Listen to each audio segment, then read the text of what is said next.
ورجعت لكم تاني.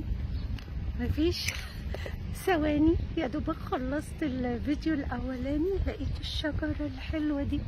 شايفين؟ بسم الله ما شاء الله ولا حول ولا قوة الا بالله العلي العظيم. حضنا المكان كله، حضنا الشجر والمحتوى كل شيء، عمارات ونخل وشجر. ياه، الله يبارك للي زرع واللي فكر واللي بنى واللي رعى واللي اشترى واللي خلى الدنيا حلوة. سهلة قوي ان احنا نشوه كل حاجة، ان احنا نكسر كل حاجة، لكن السهل الصعب انك تحول الرمل والتراب لحاجات خضرة جميلة بتدي اكسجين، بتدي راحة، بتدي رقي للنفس وللحياة. مش عارفة، احنا لو شجرنا مصر هتبقى الحالة النفسية عند الكتير احسن بكتير من اللي هي فيه. فاكرين منظر النيل زمان والمعادي وحلوان؟ يعني الاماكن دي انا عشت فيها فترات طويلة. كان الواحد حتى لو خارج من الكلية قصادها كانت الجنينة اليابانية ويمشي في الشجر، كان بيشحن نفسه وسط شجرها، بيشحن نفسه بطاقة حلوة. والشوارع كانت مليانة شجر زي اللي موجود هنا وشجر تاني، ودلوقتي كده والمعادي ودجلة. مش عارفة ليه الشعب المصري دلوقتي بقى يهتم ببيوت طويلة صماء كده غريبة، كلها حجارة، كلها مش بلكونات مرسومة بشياكة زي زمان. يا رب ترجع لمصر الشعب المصري كله تقديره للجمال والفن العمار واللاندسكيب. يا رب. شوف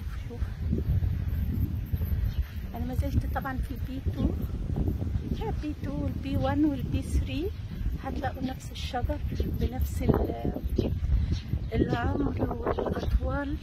يمكن مجموعات، واعتقد البي 6 كمان لانها مزروعه معموله برضو من زمان. الاماكن القديمه هتلاقوا الشجر ده فيها. ده احنا عندنا في البي 1 بس يوم كده انزل تحت البيت واصور لكم يجنن، والوان بقى داخل الاصفر على الاحمر على البينك على البامبا الفاتح على الفوشيا، تشكيله ترد الروح. شايفين هناك؟ تخيل كده لما تصحى الصبح تفتح شباكك بلكونتك تنزل تتمشى تلاقي الجمال ده. هتنسى حاجات كتير، هتنسى وجع العظام، هتنسى المشاكل بتاع الحالة الاقتصادية والاجتماعية وكل الحالات. عيشوا في الحالة الطبيعية لحد ما تتغير الأحوال التانية.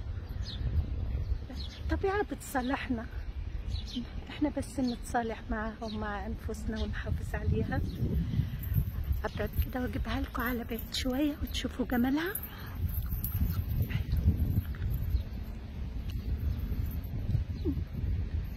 يا جمالها. والنهارده في سحب فوقها، هي جميله ازاي.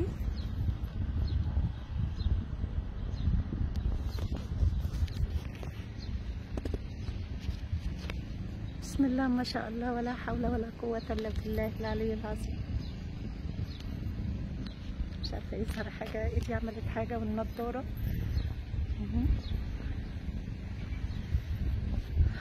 سبحان الخالق الواحد، سبحان الواحد الأحد الفرد الصمد الحي القيوم الذي لا تأخذه سنة ولا. بسم الله ما شاء الله ولا حول ولا قوة الا بالله العلي العظيم. الجو النهارده خرافي، بس على الله بقى ما يخرفش ويقلب، او على الاقل يخلينا نستمتع بيه شويه وبعدين يمطر. انا جايه مستعده للمطر بس ما يجيبش رمل اي حاجه الا التراب والرمل.